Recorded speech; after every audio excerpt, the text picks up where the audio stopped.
Hello, and welcome back to 100% Real with Ruby. We have another episode with the most amazing Dallas, who kind of gets a little bit uncomfortably into our minds as he gets us to explore parts of us and parts of ourselves that aren't really so comfortable, but they're the things that are really gonna anchor us down and facilitate us to lifelong change and not just this temporary thing. Because as we spoke on in our last episode, we can say, okay, we want to achieve losing X many pounds or getting this much, like achieving this weight goal, or we want to be this person, but that person that we think we want to be isn't really that person. It's because we're not actually digging deeper, and it's not getting to that particular weight goal or weight loss goal that's going to make us feel like our life's complete, because we can get there and still not feel satisfied and feel like something's missing. So I guess that's where we're going to bring into this conversation anchors, emotions, and why we don't actually feel the emotions that we think we feel. That's leaving a little mystery there, isn't it? Discomfort and disidentifying with things, because like sometimes what we identify with can actually bring us a lot of harm, but it can also do us a lot of good if we do it in the right way and we're aware of it, because a lot of the time we're in this denial phase. Now, we're going to introduce all of this through the concept of an anchor, because an anchor is a happy place. It can be the happy place that you go to, but it's not a means of escape. Like, you should not use it as your escape route all the time, because escaping still leaves a pain there. It's like slapping a bandaid onto a bullet hole without taking the bullet out. So over to you, Dallas. I love the analogy. It's very apt. So when we started with anchors, right? So you can look at it as, like you're pointing out, so it's an anchor can be a happy place or can be a way just to bring you back into the present moment. So when creating it or when thinking about an anchor, it's usually an aspect where you're struggling or you're feeling a sudden overwhelm where you don't know how to deal with all of the emotions, all of the thoughts. So you need something to pull you back into the present moment, because all you can end up doing is just catastrophizing, and it's just going to keep going and it's going to keep going. Now, for some parts, we can always say, just let it keep going, because nothing rises indefinitely. There's always going to be an upper limit before it crashes down. But for a lot of people, when you follow that through, what it ends up doing is creating more and more worry for them in the future. Because it's like, well, the last time this happened, it got so much, and this is how it felt. And then there's always the knock-on effect. So that's why we kind of often don't want people going to the limits of where the anxiety or the stress or the overwhelm could come from. So we give them an anchor. So that anchor could be, in a sense, that thinking of a positive thought from your past, or thinking of something positive in that moment. And the reason why you're doing a positive thought is because you're trying to disassociate essentially with that current thoughts you're having. They're usually going to be negative, or they're going to be catastrophizing worry. And then essentially that positive thought gets you automatically, for a couple of seconds, gets you off that train of thought. And that's all you need to stop that cycle. So I know Mel Robbins likes to talk about her 5, 4, 3, 2, 1 kind of interrupt cycle, and that's what she uses in a sense. So instead of doing a positive thought, she would use 5, 4, 3, 2, 1. So essentially, if something is bad's going on in your life, or you need to get up and do something, and there's thoughts stopping you, you count back from 5, 4, 3, 2, 1, get up and go and do whatever needs to be done.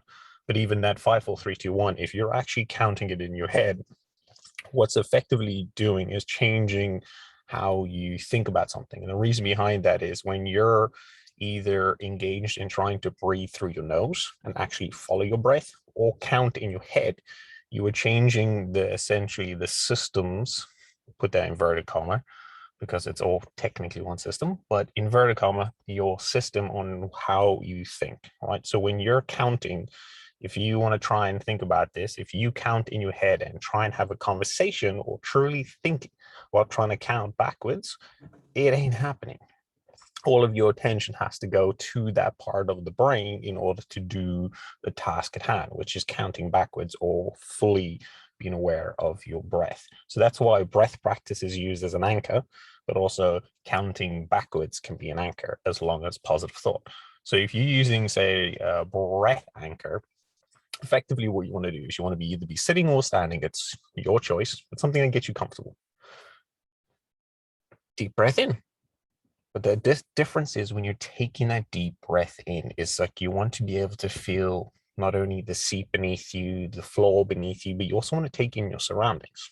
So effectively what you're doing in that position is you're bringing yourself into the present. So those thoughts are no longer projecting you to the future and not creating any issues. It's a wonderful thing to do. And if you happen to be close enough to any form of nature, literally grounding yourself, take your shoes off, take your socks off, put your feet on the ground, actually feel the grass, take a deep breath and start noticing it. Run your toes through the grass and you start getting this kind of weird sensation through the body that people actually start to ground themselves. And then like that kind of flow between nature and ourselves actually creates quite a therapeutic calming sense.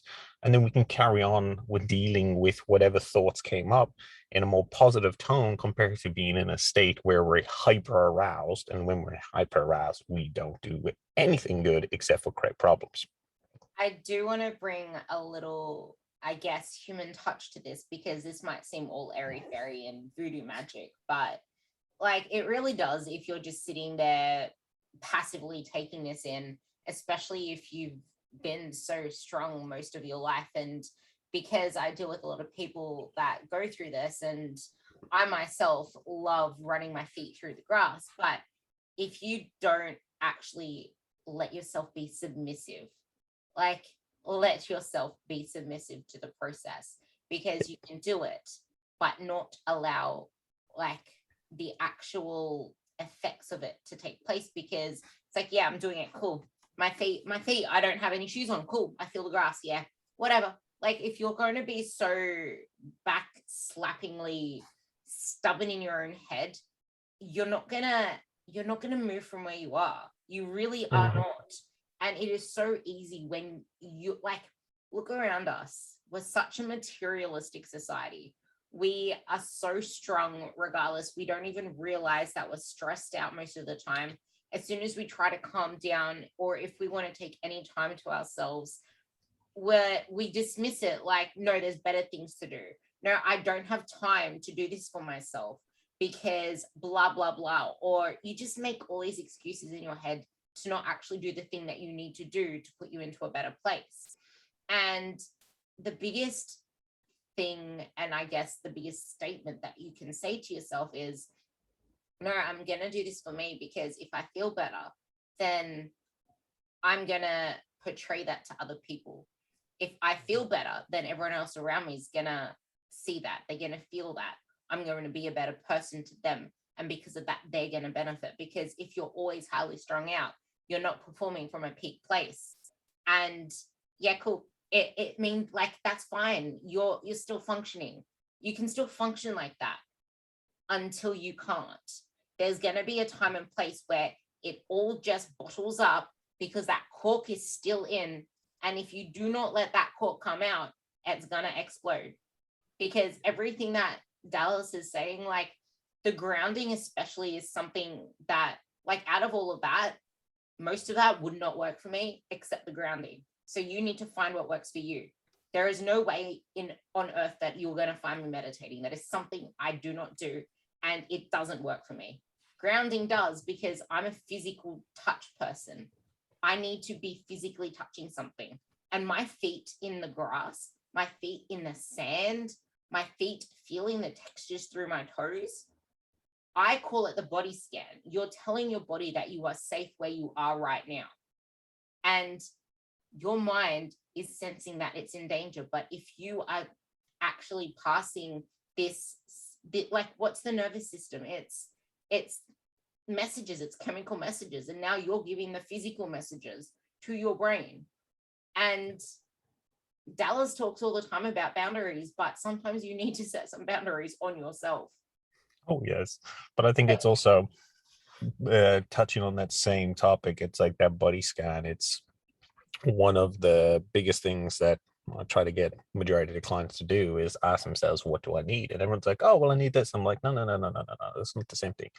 Go and put your feet on the ground, close your eyes, imagine something positive, whatever it is, start there.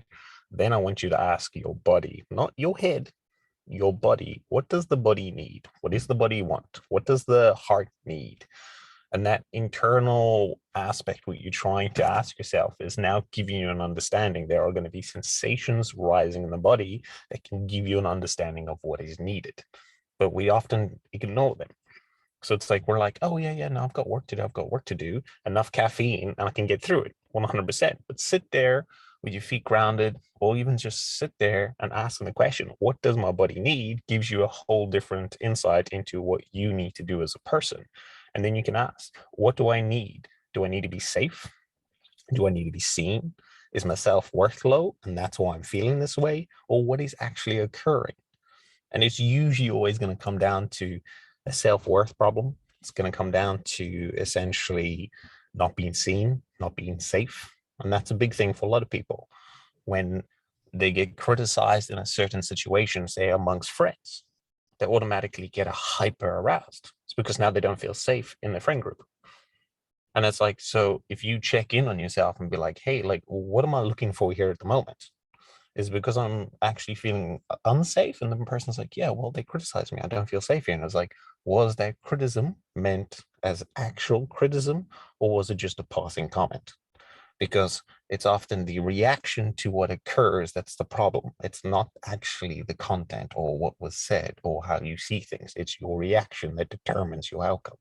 So that's what you're trying to do with that. In terms of body scan, you can use the same thing of what I need, but actually go, right, check in on your body. How does my heart feel?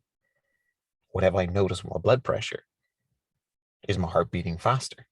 And then, because when you're doing that, what you're doing is you're not taking everything from around you and those thoughts, but you're bringing yourself back to you and your body and how you cope and what you need. Because it's going to be different depending on the situation. Because we always go like, right, whenever I have anxiety, I'm just going to ground myself.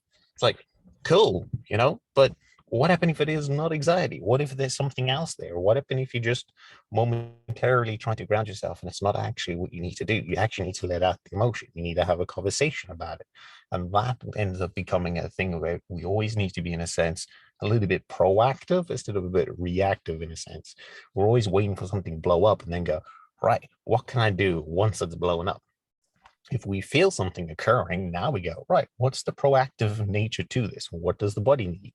What do I need? What am I feeling? How can I do this better? What can I do for myself that is going to make me feel what I need to feel? I have an exercise for you guys. I want you to actually just pause and imagine a life of reactivity where you're always reacting to things, where you're just cruising, probably doesn't even last that long before something happens and then you're reacting to it. Like, just imagine reacting, having to react to everything that happens around you without having that resilience built in, because you haven't yet learnt emotional agility, which we're going to tie in to our following up conversation very soon, when we touch in on, most of the time your anxiety isn't really anxiety. It's just, as we are going to touch on now, the fact that we will not allow ourselves to sit with our emotions. Like, the discomfort is the thing that holds a lot of us back. We do not want to step into the discomfort. We don't want to step into the unknown. It's like, as much as you want to change, you just can't make the change because there is something holding you back that you're not willing to sit with. So then you just try and chase this thing that you think you want that you don't really want. And of course, I'm just trying to bring it back to the basic levels because it's Dallas that's going to dig into this on us, but apply it in that sense. And maybe we can get some examples from yourself or from clients or from whatever, where when they are scanning with themselves, what is it they usually feel like they need? Like, what is the actual need versus what they think they need? Or you, for example, when you do it. So usually when I do it, it's always going to, for me, reactive in nature in a sense that it'll go back to as a young kid, I was bullied. So if someone makes a reactive comment about how I am or how I look, I will automatically go on the upfront, which is just like, right, that was years ago. Why do I have to portray that same amount of aspect in today's world? So that means that I'm going to be in a snapback situation. So that means that for me, when I recognize it occurring, it means, all right, what do I need? Do I actually need to feel safe here? And I'm like, okay, or is my self-worth being challenged here? And then once you recognize that, it's like, okay, hold on, my self-worth can be identified on looks. Why should it be identified on looks? And then you get the automatically heartbeat slows down, everything just goes vroom. Because now it's like you've just asked the question of like, why is it dependent on this and not that? And that's a very hard question for anyone to answer, that it really takes you out of a reactive state very quickly, because you're comparing and contrasting two different things. You're asking the simple question of like, why is this? And it's not something better. Why can it not be based on something completely arbitrary? You know? So when that occurs, you're in a nice situation where you can kind of pull yourself out of the reactive zone, because you're asking yourself a thought-provoking question, which you kind of want the answer to. Some people don't want to ask that question because it gives you a real amount of discomfort, because then you have to accept that if you base your self-worth on looks, if you base your self-worth on a scale, if you base it on a number, or you base anything on that, that means you're always going to be tied to it, no matter what, always. So that means no matter what happens in life, if anything triggers it, if anything comes near it, you're always going to get a little bit hyper aroused by it, because it's like, well, something's approaching, something's approaching. You know, it's an early detection system, where life is not meant to be about early detection system unless there's a true threat. And that's the biggest thing. You want to take yourself out of that position. It does take time to get used to it. And sometimes it's like you have to fully just accept that, like, that was the past. And that's where it comes in terms of me. It's going like, it doesn't matter what happened in the past. I'm like, I can choose now to be a better person and accept that my worth doesn't have to be a part of that. I can also accept that that stuff can always happen no matter when in life. And that's okay. There's nothing wrong with it. So what about, like, there are people that are just so attached to numbers. Like, I want to be able to say that I've lost 50 pounds, 100 pounds, 10 pounds. Like, I want to see this much scale weight. Like, I know I don't care about the scale weight, but I ideally want to look like this. Like, there's such an attachment to this external. So maybe we can actually meet this conversation into the whole discomfort. And when we are actually met with a choice, do I change or do I stay the same? What often comes next is the bombardment of thoughts. Oh, I'll fail. I don't feel comfortable.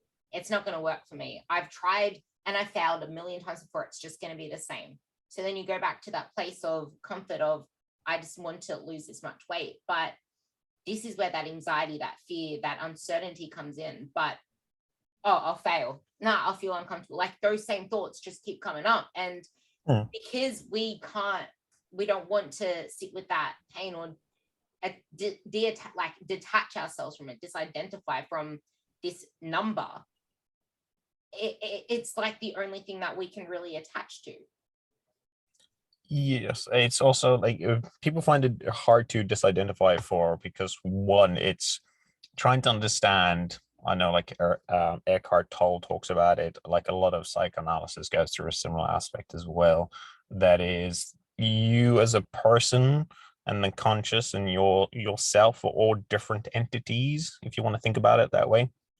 So your thoughts are thoughts, and everyone goes like, when they often always say you are not your thoughts, it's very hard for people to understand, what do you mean I am not my thoughts, right? And the simple way of trying to show people this is that if we take a person, right, and we actually want to see something ridiculously cool happen, if we slow down one side of the brain, right? So in terms of, we can actually sham the brain, put in a freezing liquid essentially, which slows down the connection of neurons on one side of the brain. The person's personality will completely change. And if we do it on both sides, we see two different personalities. But when they come together, we have another personality, and they combine together. So it's like if you already have two different personalities in your brain, you have obviously different thoughts. But it's like the way to think about it is thoughts are going to naturally occur and they trigger from yourself around you. You don't have to be that thought. You can see it as a person stepping away. And that's how you disidentify from it. You want to be the person looking at the thought, acknowledging the thought, seeing it come up as just a big word in the sky, and you go, look, fear, self-worth down, scale weight, whatever it is, or discomfort, and you see that thought in the sky and you go, cool, I acknowledge it's there, I see what it is, but I have the choice to, in terms of how I'm going to react in this situation. Disidentifying takes time and practice in that sense that when you feel a thought, you go, okay, let's breathe, let's try and disidentify with it. So what is the thought? So it's fear. Okay, where did the fear come from? Okay, can I step away from this? Okay, and now you start looking at it from a perspective of, I am actually not in this position of the thought. The thought is just occurring to me in this very moment. But when it comes to a lot of discomfort, it's a lot of it is fear because it's fear of the unknown and not sure how to handle something. And a lot of people get that sense of overwhelmed that they won't be able to tackle something in the future because they have no idea what's coming. So it's like it's interesting because it's like, okay, if I lose weight now and it doesn't solve my problem, what sum of problems am I going to have that I can't solve? But I know my problems now and I know how to live with these problems and I know what to tell myself just so I can keep going on my day. Well, which one's easier? The problems I know or the problems I don't know? And if you don't know what potentially could occur, it drives people insane because you can't plan for it. You don't know what could occur. And it's often the biggest problem for people is because that fear of that true unknown, which is scary, but that doesn't mean you shouldn't take it on. Because like last night when I made the post, I was trying to get to people saying that if you spend all your life stopping and not doing something out of fear or the anxiety for something, you're effectively creating a prison for yourself because you're not willing to move outside of your four walls or your cage or whatever you put yourself in. So the question is then, like, are you truly living, or are you effectively, as I say, becoming part of the matrix? It's like you have the ability to make choices, to go through life, experience life. When you put yourself in a position where you can't do that, how are you having the life that is truly meant for you? Seriously, think about that, because I'm laughing just because everything he, like when he speaks, sometimes I write things down that occur in my head, and what I wrote was, yeah, but what is this holding you back from? What life is it holding you back from? Because if you're so tunnel visioned into, oh, I'm just doing this, I don't enjoy it, but I'm just doing it because I know it's going to build muscle. You know who I'm talking about? Because I just want to build muscle, or I just want to tone up, or I'm just doing it because I need to change my body. But that's the only reason you're doing it, because you're chasing something that you think you want, because you haven't yet learned what it is that makes you happy, what it is outside of that actually satisfies you, because otherwise you're just going to forever keep chasing this external object that's not going to actually be within reach. And because you've been doing it for so long, it's comfortable to you, because you don't need to think ahead. You don't need to think into the unknown, because you already know this pattern. You already know this. It's like you're addicted to your identity. You are addicted to what you're. Oh, this is going to be such a good one for you to dive into. Oh, I heard Jim Forden talk about this, and if you haven't actually tuned into his podcast, I highly recommend you do. But he has one called on, are you addicted to your identity, or are you addicted to your emotions, or are you addicted to your anxiety? Something like that, but it all means the same thing. And if you're going to be so addicted to this cycle, even though you know it's sabotaging you, and you'll probably sign up to a program here, then cancel it, sign up to another, because you already have told yourself that you're going to fail. So you're just going to keep doing it because it's comfortable to you, even though it's not serving you. And you'll make the decision to change, and you'll keep going through that cycle. But until you actually go deeper and step aside, like, what is it that you truly need? Maybe it's just step the fuck back and breathe. Like, actually take the time to question yourself and take the time to put yourself first to figure out what it is that makes you happy, or what it is that life is about to you, because all this other stuff should be stuff that you can implement into your life, because it does more than just change your body. Because you talked about catastrophizing, and that's exactly what you are doing. You catastrophize the situation by obsessing over it and being addicted to something that isn't serving you. So going back to that discomfort, then how is it that we can be okay with not being like that discomfort of, if I'm not chasing a number, if I'm not chasing getting smaller or identifying with weight loss, how can I sit with that discomfort? Like, what can I do to drive me into that direction of actually focusing on what I need to do? And how should I direct that focus to actually acknowledge what's going on around me, because I'm so focused on this one thing? So using obviously the anchoring techniques that we spoke about earlier, those come in handy, but it's asking then questions to yourself in terms of like, what do you truly want and need from life, and where do you want to end up going, and what do you want to see? It's living, like we talk about like values before as well, and that's kind of where the values tie into that. But it's also, you want to be in a position where you have a fruitful life, you know, it's fulfilling, it gives you everything you wish. And but that means like you need to sit down and go, right, where are these obstacles in the way? Or when you meet them, what can I do with these obstacles, and can I get through them? Or how much do I have to push to get through them? But in another sense as well, it's how much are you willing to get out of your comfort zone? Because it's like, if you feel comfortable right now, or when you're stuck in a perpetual loop, and it's like people hate hearing that. It's like, if you are sitting there today and you're like, oh yeah, you know, like I have a bit of things that annoy me, but nothing really. It's like, yeah, it's because you have got comfortable in your life. You have got comfortable not pushing your boundaries, not pushing the zone and expanding it.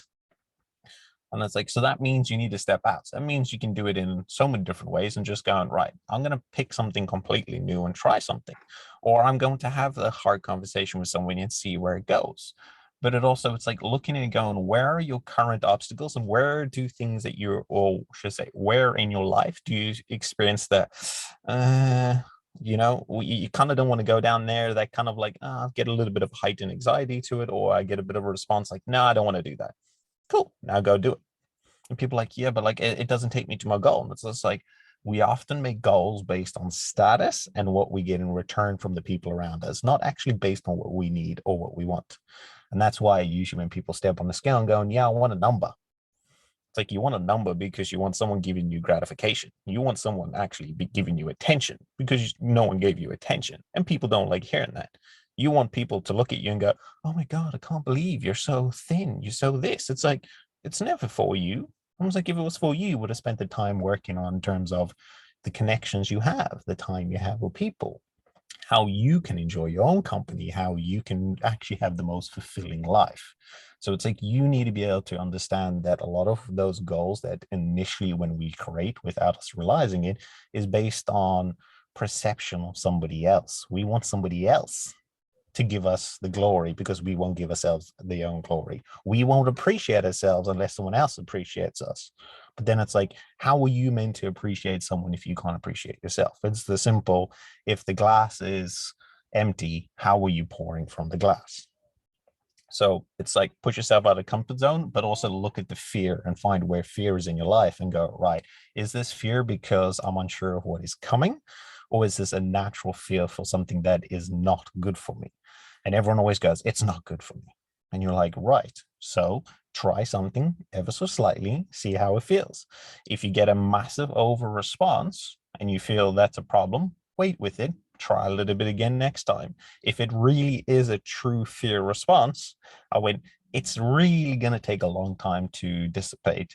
For most of the fear in our life, after one heightened anxiety kind of provoking object or scene or doing something, I'm like, where's my words going?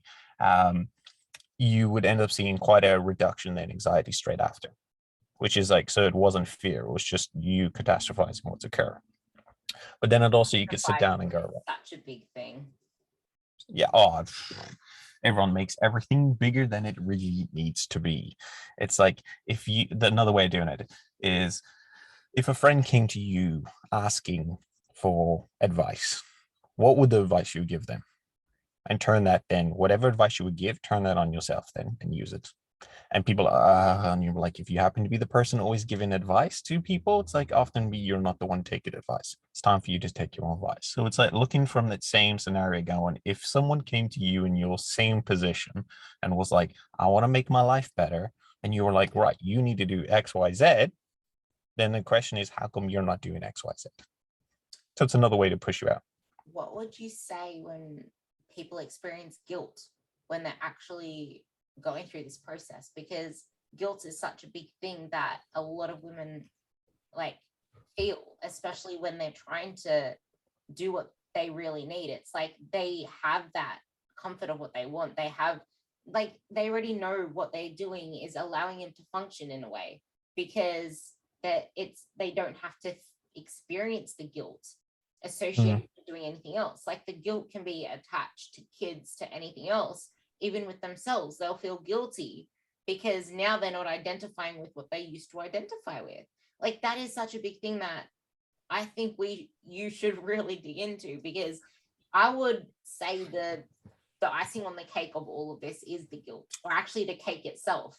The kind of wanting to avoid it is the icing. But what's really under it is you don't want to feel that guilt within yourself, because you don't want to, you've been identifying with this for so long. Disidentifying from it is not only uncomfortable, but you're going to feel a sense of guilt. But then what about the women as well? That this is a double question. So there's the guilt, but then there's also the women that say, no, I'm not doing this for anyone else. I'm doing this for myself because I'm not happy where I'm at. And I know I'll be happy at 60 kilos, not 70 kilos, for example. The people that actually are adamant on saying it's for themselves. So the guilt, and then that. So we'll start with the latter one. If anyone can tell you that they're going to be happy at X amount of weight, can you please give me the lot of numbers? Because I'm like, hot damn, you're very good at telling things in the future. But also the difference is what is happy, and that's what drives me up the wall. When someone says I'm happy, and they're like, it's a feeling, right? Cool. But what is that feeling? That feeling is different to every single person on this planet. I'm like, so it's like when someone says I am gonna be happy at X amount of weight, it's like, how do you know? What has told you you're going to be there? Yeah, but I'm gonna be lighter. You could be lighter by 1 kilogram and you could be happy. You could not lose no weight and you could still be happy. You could learn to love yourself and be happy. It's like you could have lost all the weight and you could be dying in bed with cancer and be the happiest person on the planet. So subjective. And it's trying to understand that people always are going to project forward as in this is happiness without understanding what true happiness is for them in the current moment. So it's like, I'm not experiencing it now, but I'm going to say I'm going to experience it then. I was like, if you're not experiencing it now, you're not getting it in the future, because you haven't learned what is needed to see happiness. You're living on this point of the equation where it's everything is just baseline and then shit. And that's the problem.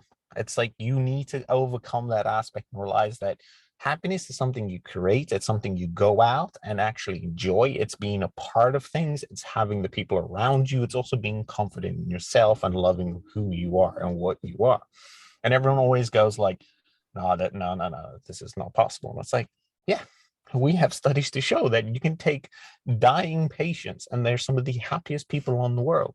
And it's because they finally get rid of all the baggage, all that bullshit of, oh, I'll be happy when, all the future pacing, all the catastrophizing, and just go, I need to be in the present, I need to be here, and I need to be part of this. So that's the first part. When it comes to guilt, right, you got to ask the question of, is this really a problem if I have guilt? And everyone's just like, no, guilt's bad. It's bad. It's like, well, is it bad? Or are you acknowledging something where you came from and it's just now you having discomfort because you're changing? So a lot of people get that guilt when they're changing identities And then they go, this is a sign for me to go backwards. Because they're like, no, no, no, no, that's the sign. Instead of looking and going, are you sure that's not the sign to show you that you have come somewhere? Because you are feeling different. You are feeling and noticing different changes. And that's a good thing. But we always say guilt's always a bad thing. It's like context. When you are changing yourself, guilt's a good thing. When you're eating food and then you go, oh no, that's bad. It's like, yeah, because now the relationship on how you eat the food is going to be a problem. So it's very context driven. But the issue is a lot of people don't want to feel that guilt because they don't realize that after a week or two, the guilt disappears very quickly. Because now once you've accepted that you're changing and that your views and values are naturally going to change and that you are changing, it starts to just dissipate because now you are living and being the person who you want to be. So that comes down to another aspect of, if you want to see change, instead of going, I'm going to do all this to change, why don't you just live the way you want to live? And you will notice 2 to 3 weeks later, you're like, say that bit again. Say that bit again. If you like obviously want to change, just live the way you want to be, be the person you want to be, and you'll start noticing the things will already have changed. Then you're going to notice guilt starts dissipating very quickly. So it's always the same thing. It's like they always say, fake it till you make it. I went, well, it's not faking it if you're believing it. And that's the key. So it's like, you've got to understand that you've got to look at yourself and go like, I have worth in this world. I am loved. I'm accepted. I am all these things. And when you finally step into that persona and start actually 100% understand and believe it, you'll start noticing that when you look back, you're like, oh, well, that was me then. That was my identity then. This is me now. In the future, that might change again. Who knows? That part as well. It's you don't always have to be the same person. You don't always have to have the same goals. So everything that he just said, I'm going to tie it into something that I really wanted to bring on. But the fact that he highlighted the exact same thing that I put into a 4-word slogan is, you need to be the person first. Then you need to think like that person thinks. Then you need to do what they do, and then you will have what they have. And the thing is, yeah, okay, there might be some guilt attached with that. But as soon as you start to realize and like live that life, you'll realize, if you look around you, hey, I'm actually like, we don't take enough time to reflect and to give ourselves credit. I always say, people do not pat themselves on the back enough. They really don't. They're so, I'm going to get you to talk about this very soon, but they're so addicted to complaining, or they're so addicted to having a feeling of lack or a feeling of chasing something. Something I see day in, day out is the constant chasing of things. You're chasing this all the time. You're trying to chase this outcome. You're trying to chase getting more ticks on your to-do list, but you're not actually just being.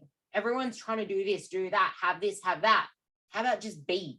Because the more that you be, the more, like, I can say that I'm still working through this myself. Like, that's what my podcast is all about, being 100% real with Ruby.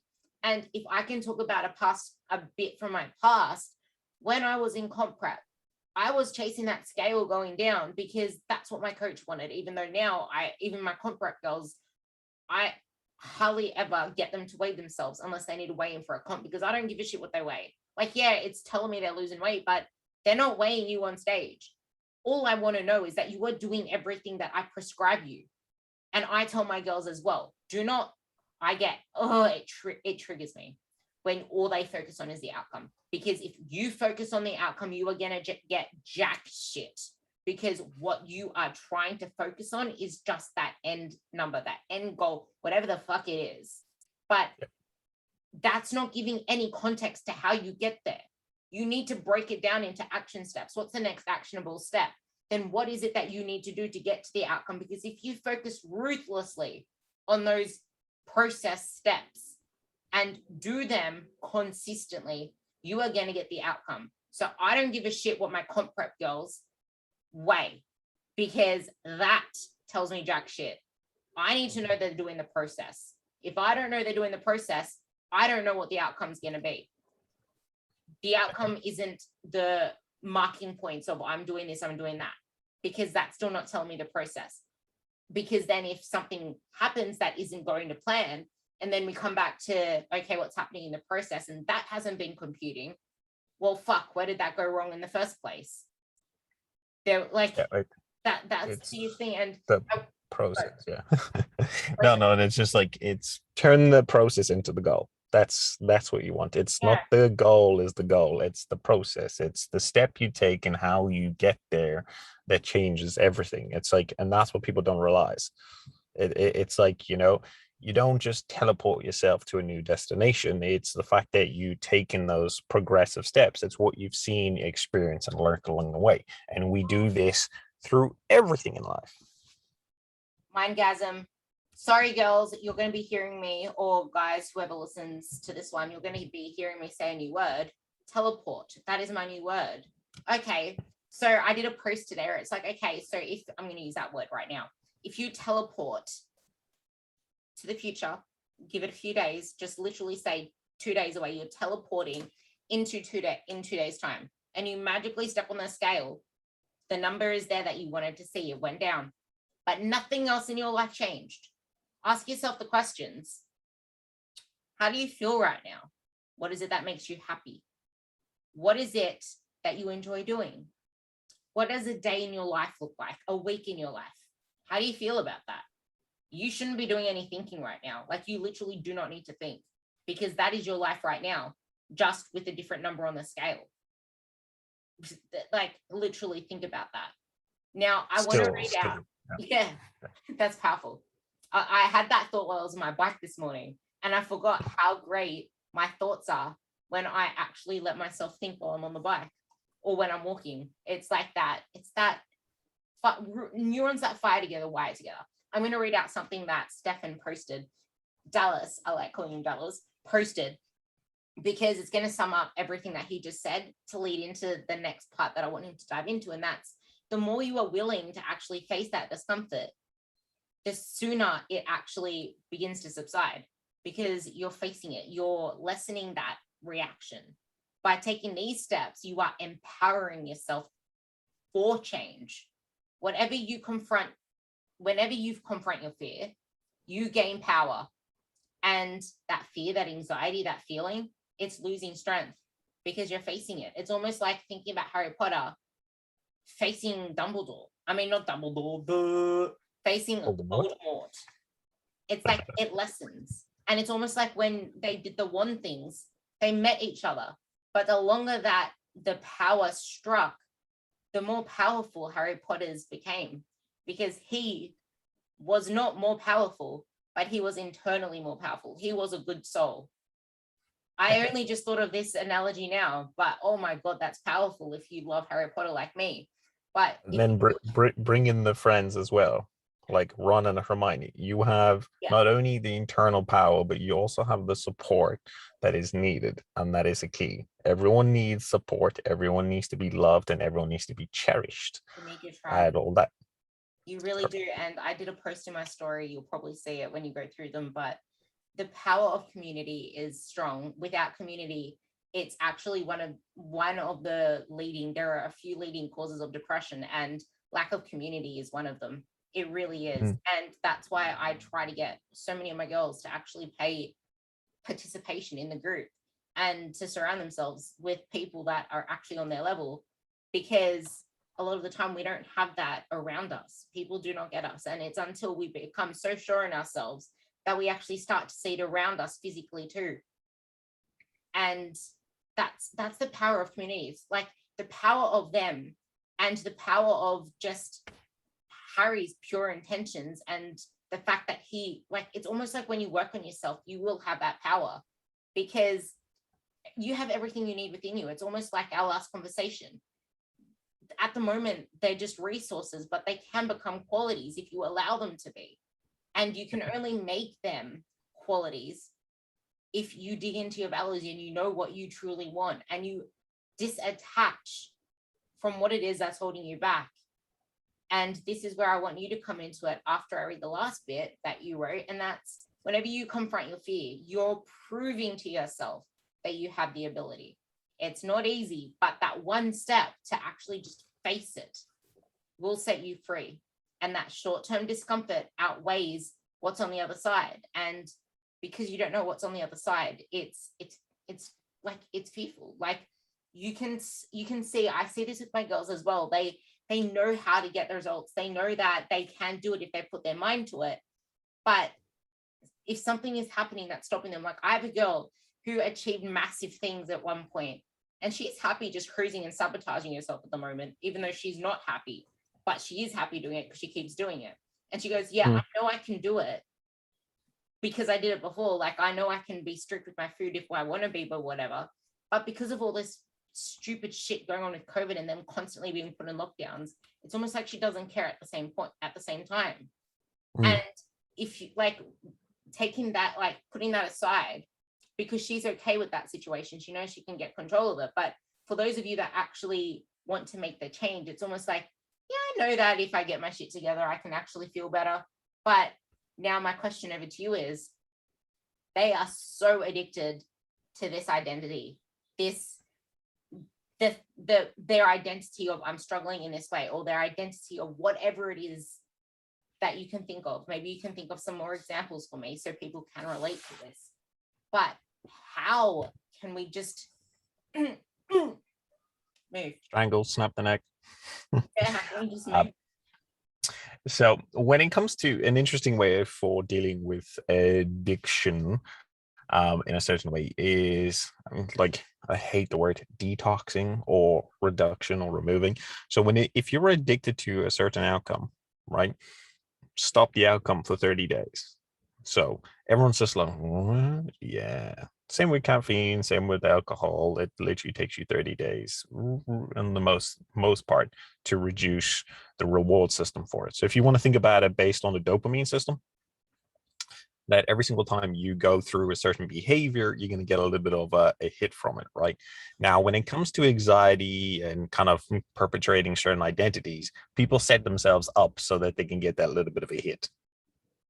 And that's what people, they go like, oh, no, I'm not doing it. It's like, you are 100% generally creating the outcome so that way it falls into your narrative, whatever that narrative may be.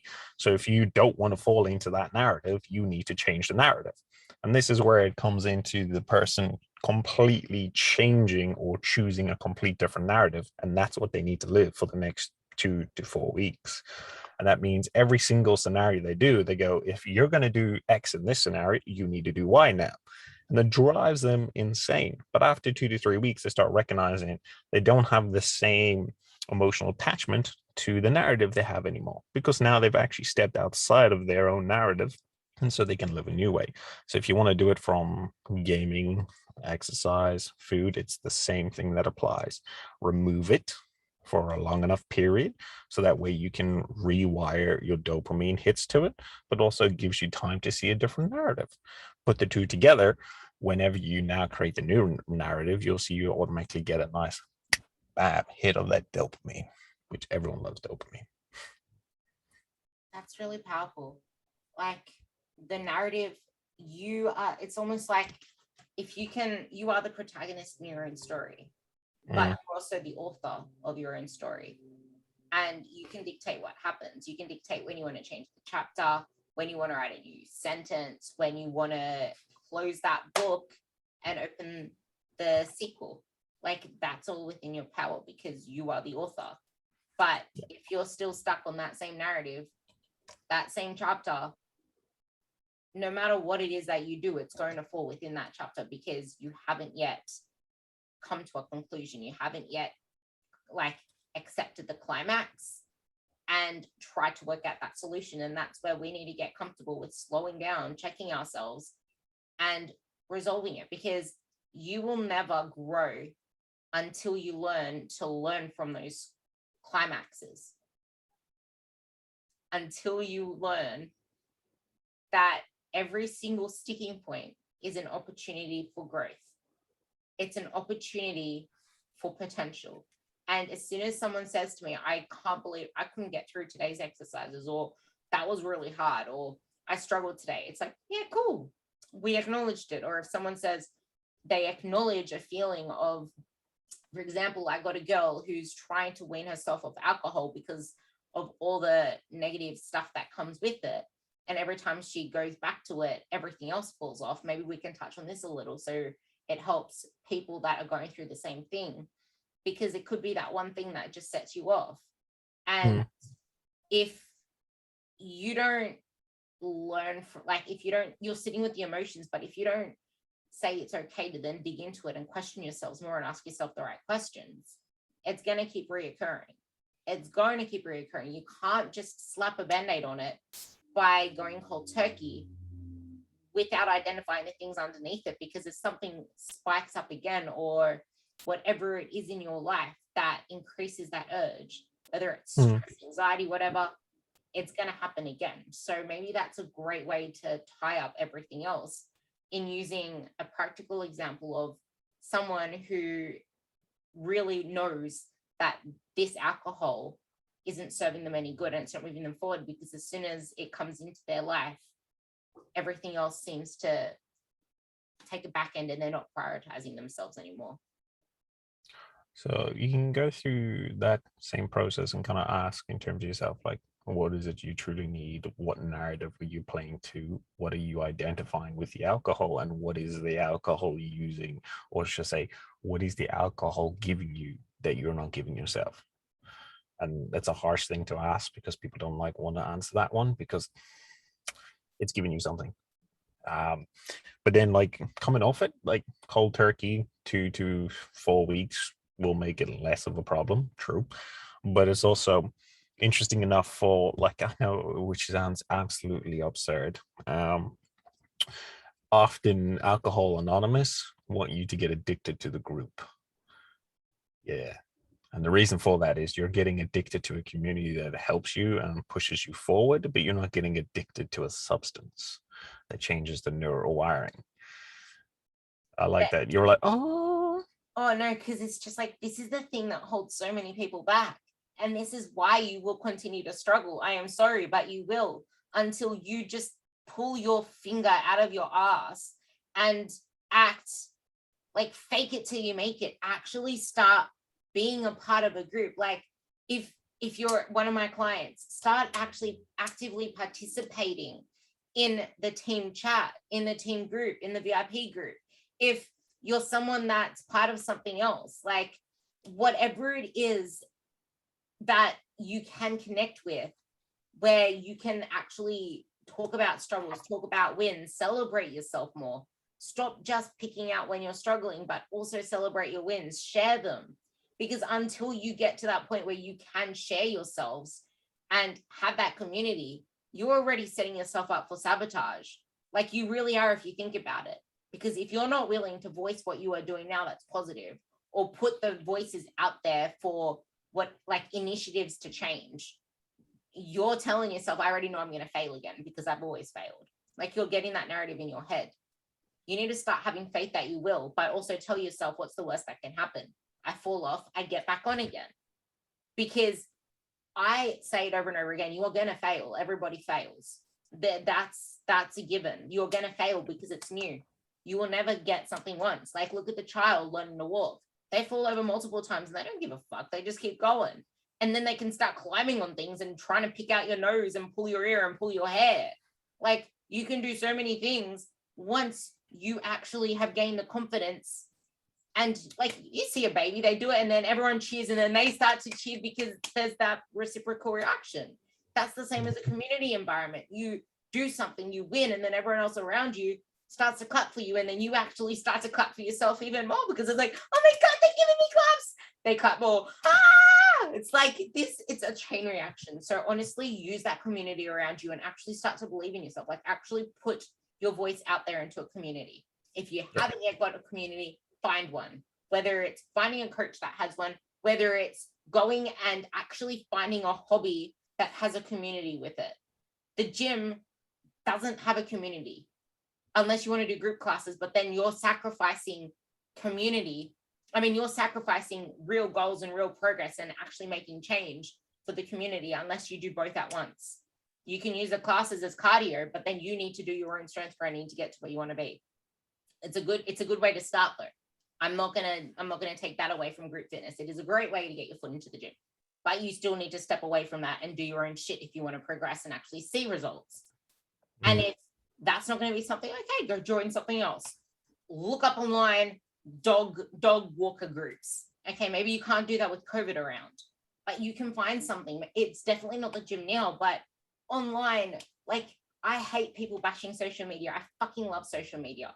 People that say they're taking a break from social media really just do not know how to control themselves. They don't know how to actually prioritize. They don't know how to control themselves.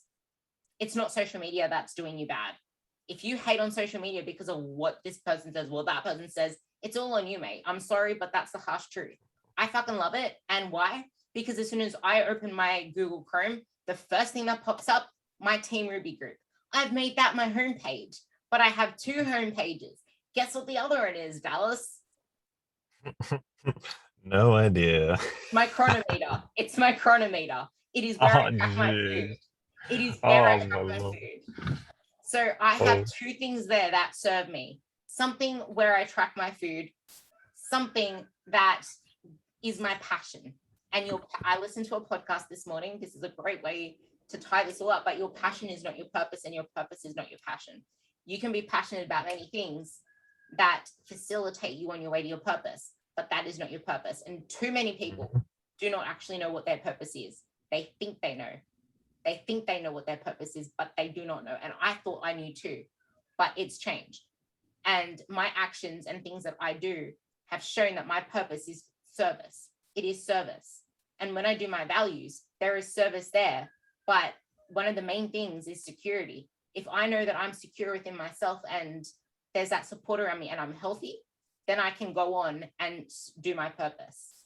Because Maslow's hierarchy of needs, you need to be safe first. And then you can actually form off your base. Yeah. So that validation that I love seeking from people, because I love serving and knowing that I'm actually making a difference, is my validation. And that makes me feel good. And there's my purpose. My passion is coaching. My passion is doing it for myself, because then I can be better to serve. And maybe that's a great way to end the conversation with you. What would you say your passions are? Eating.